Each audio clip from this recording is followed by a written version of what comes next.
नमस्कार, CME Patna YouTube channel पर आप सभी का स्वागत है। और ये वीडियो 68 बीपीएससी के रिगार्डिंग बनाई जा रही है और इसमें हम लोग इम्पॉर्टेंट टॉपिक को 10 से 15 मिनट में कवर करने की कोशिश करते हैं ताकि रिवीजन में हमें आसानी हो। तो आज का जो टॉपिक है वो है भारत वन स्थिति रिपोर्ट में बिहार की जो स्थिति है उसको देखेंगे। उसके साथ ही साथ जो प्रमुख उद्यान है बिहार के उसको देखेंगे और फिर अन्य जो वन्य जीव अभयारण्य है प्रमुख उसको देखेंगे। और इससे पहले हम लोगों ने बिहार की मृदा और ऐसे ही बिहार में अपवाह तंत्र वगैरह जैसे जो टॉपिक है उसको कवर कर लिया है। तो चलिए अब हम लोग आज के टॉपिक पे चलते हैं और आज का टॉपिक है बिहार वन एवं वन्य जीव। ठीक है, तो यहाँ देखते हैं कि बिहार में वन, तो बिहार राज्य में वनों का विस्तार मुख्यतः शिवालिक पर्वत के तराई क्षेत्र, कौन कौन से, सोमेश्वर व दून के पहाड़ी क्षेत्र। ठीक है, एक तो शिवालिक पर्वत का तराई क्षेत्र हो गया, सोमेश्वर व दून का पहाड़ी क्षेत्र तथा दक्षिणी पठारी क्षेत्र के कैमूर की पहाड़ी क्षेत्र में है। ठीक है, 3 रीजन हो गया। एक अगर ऐसे बिहार बनाते हैं तो एक तो ये तराई का रीजन हो गया। ठीक है, फिर यहाँ पे सोमेश्वर व दून के पहाड़ी क्षेत्र जो है ये थोड़ा सा ज़्यादा यहाँ पे कवर कर दिया मैंने। फिर बाकी यहाँ पे नीचे में कैमूर का जो पठारी क्षेत्र है उसमें है। ठीक है, क्या है, वनों का विस्तार सॉरी। आगे देखते हैं, बिहार में मुख्यतः आर्द्र पर्णपाती वन तथा शुष्क पर्णपाती वन पाए जाते हैं। 2 प्रकार के वन पाए जाते हैं, आर्द्र पर्णपाती तथा शुष्क पर्णपाती। अब देखते हैं आर्द्र पर्णपाती वनों को। तो इन वनों का विकास 120 सेंटीमीटर से 200 सेंटीमीटर के वर्षा से संबंधित क्षेत्रों में होता है और शिवालिक पर्वत के तराई क्षेत्र में इसका सर्वाधिक विकास बिहार के पश्चिमी चंपारण, सहरसा, पूर्णिया, अररिया एवं किशनगंज जिले में इस प्रकार के वन का विकास है। तो हमें यहाँ पे क्या याद रखना है कि वर्षा जहाँ पे 120 सेंटीमीटर से 200 सेंटीमीटर के मध्य हो वहां पे कौन से वन पाए जाएंगे, आर्द्र पर्णपाती वन। और बिहार में इनका क्षेत्र कौन सा है, तो 3-4 जिलों के नाम हमें याद रखने हैं, पश्चिमी चंपारण, सहरसा, पूर्णिया, अररिया और किशनगंज। ठीक है, अब देखते हैं शुष्क पर्णपाती वन। तो इसमें क्या है कि इन वनों का विकास 100 सेंटीमीटर से कम वर्षा से संबंधित क्षेत्रों में होता है। ठीक, और बिहार राज्य के कैमूर, रोहतास, गया, औरंगाबाद, नवादा, मुंगेर, शेखपुरा एवं बांका जिले में इन वनों का विस्तार पाया जाता है।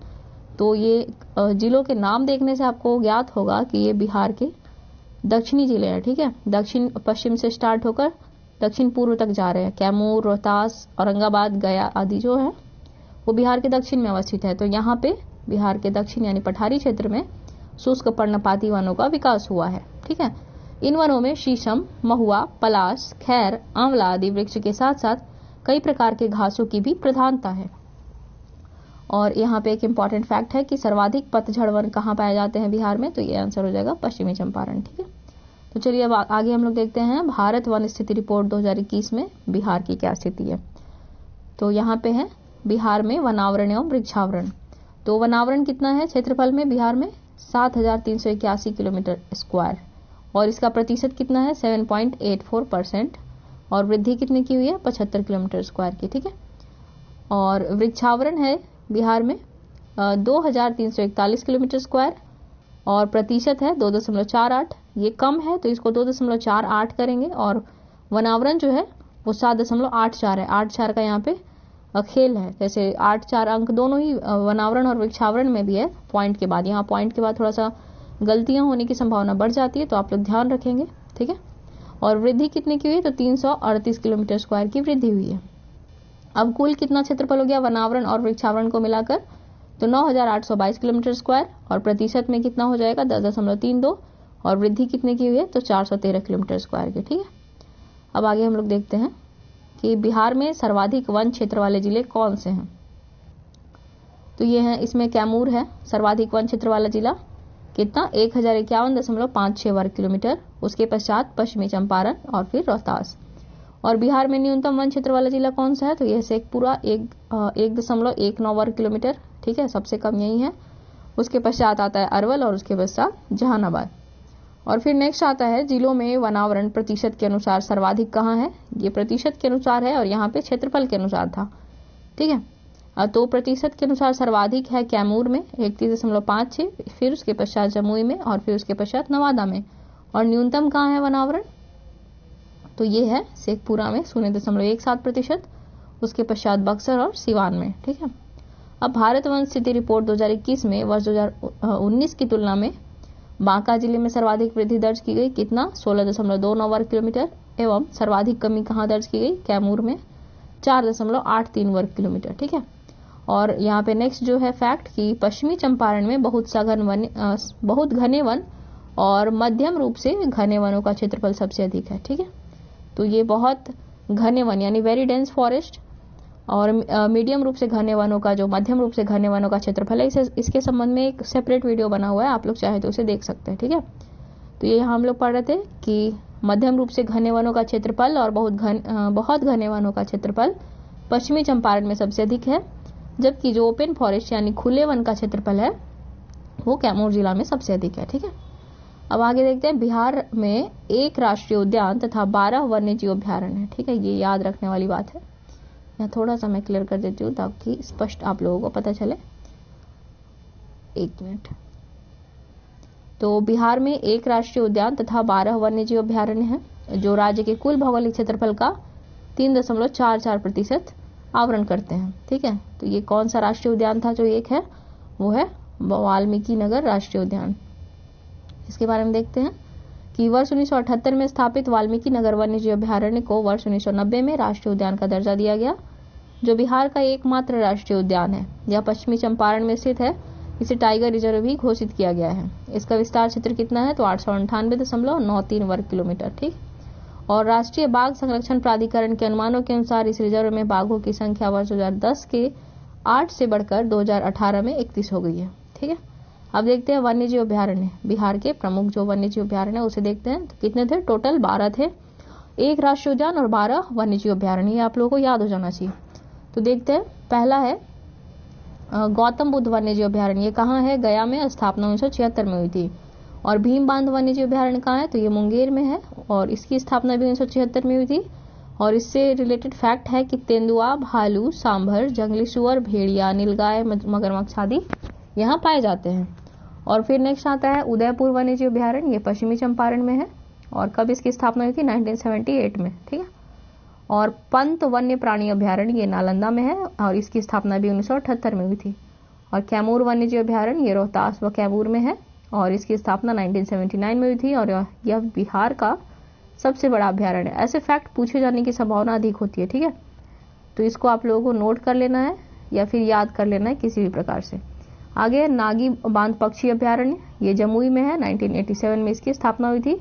और नकटी बांध पक्षी अभ्यारण्य ये भी जमुई में है, 1987 में इसकी स्थापना हुई थी। आगे देखते हैं हम लोग, आगे यहाँ पे है, तो यहाँ है कांवर झील पक्षी अभ्यारण्य, ये बेगूसराय में है, इसकी स्थापना 1989 में हुई थी और ये साइबेरियाई पक्षियों का प्रवास स्थल है। और फिर उसके बाद विक्रमशिला गंगा डॉल्फिन अभ्यारण्य, ये कहाँ है, ये भागलपुर में है, इसकी स्थापना 1990 में हुई थी और भारत में अपनी तरह का पहला डॉल्फिन अभ्यारण्य है। ठीक है। अब देखते हैं कुशेश्वर स्थान पक्षी विहार, ये कहाँ है, ये है दरभंगा में और कब स्थापना हुई, 1994 में सॉरी। और ये साइबेरियाई पक्षियों का प्रवास स्थल भी है। और बरेला पक्षी अभ्यारण्य, ये ध्यान रखना है आप लोगों को, बरेला पक्षी अभ्यारण्य। ठीक है। कहाँ है ये बरेला पक्षी अभ्यारण्य, वैशाली में और इसकी स्थापना 1997 में हुई थी। और गोगाविल पक्षी विहार, इसकी स्थापना हुई थी कटिहार में, इसकी स्थापना ये कटिहार में है और स्थापना हुई थी वर्ष 1990 में। और कैस्पियन सागर एवं साइबेरियाई पक्षियों का ये प्रवास स्थल है। अब देखते हैं आगे अन्य जो महत्वपूर्ण तथ्य हैं उसको भी देख लेते हैं कि बक्सर पक्षी विहार बक्सर जिले में स्थित है। यहाँ लालसर नामक कश्मीरी पक्षी अक्टूबर से फरवरी तक प्रवास करते हैं। तो पूछा जा सकता है या फिर क्वेश्चन इस तरह से फ्रेम किया जा सकता है कि बिहार में स्थित पक्षी विहार, उस पक्षी विहार का नाम बताइए जहाँ की लालसर नामक कश्मीरी पक्षी प्रवास करते हैं। ठीक है। तो आंसर हो जाएगा बक्सर पक्षी विहार। अब देखते हैं कि डॉल्फिन का संरक्षण करने के लिए इसे राष्ट्रीय जलीय जीव घोषित किया गया है और डॉल्फिन दिवस 5 अक्टूबर को भी मनाया जाता है। 5 अक्टूबर को मनाया जाता है, ये भी याद रखना है। कब से मनाया जा रहा है, 2012 से। नेक्स्ट है कि पटना में से संजय गांधी जैविक उद्यान की स्थापना वर्ष 1969 में की गई थी और यह राज्य का प्रथम प्लास्टिक निषिद्ध क्षेत्र है। ठीक है। और संजय गांधी जैविक उद्यान पटना गैंडा प्रजनन में एशिया के सबसे बड़े एवं विश्व में दूसरे सबसे बड़े केंद्र के रूप में स्थान रखता है। ये सबसे इम्पॉर्टेंट फैक्ट है, क्योंकि इस बार के क्वेश्चन में आप लोगों ने देखा होगा तो ऐसा ही एक फैक्ट पूछा गया है। ठीक है, तो ये ध्यान रखना है कि संजय गांधी जैविक उद्यान गैंडा प्रजनन में एशिया में सबसे बड़ा और विश्व में दूसरा सबसे बड़ा केंद्र है। ठीक है, और आगे कि गया में राजकीय वन प्रशिक्षण संस्थान की स्थापना की गई है। तो इसमें हम लोगों ने वन से रिलेटेड जितने भी डेटा थे, जितने भी फैक्ट्स थे, उसको देख लिया है, और जहां से प्रश्न बनने की संभावना अधिक है और जो इम्पोर्टेंट फैक्ट है और जिसके आधार पर प्रश्न बनाए जा सकते हैं वो हमने देखा है। बाकी अगले वीडियो में हम लोग देखेंगे बिहार में ऊर्जा एवं ऊर्जा संभावना, और 2-3 टॉपिक मैं देख लूँ कौन कौन से टॉपिक हैं। तो इसमें आ जाएंगे जल विद्युत परियोजना, और फिर उसके बाद विद्युत उत्पादन केंद्र, और ऐसे ही बिहार में प्रस्तावित बड़ी जल विद्युत परियोजनाएं, और ऐसे ही उसकी क्षमता कितनी होगी, ये सब हम लोग अगले वीडियो में देखेंगे। ठीक है, तो फिलहाल के लिए इस वीडियो में इतना ही। मिलती हूँ आप सभी से अगले वीडियो में एक नए टॉपिक के साथ। तब तक के लिए ख्याल रखें, पढ़ते रहें। धन्यवाद।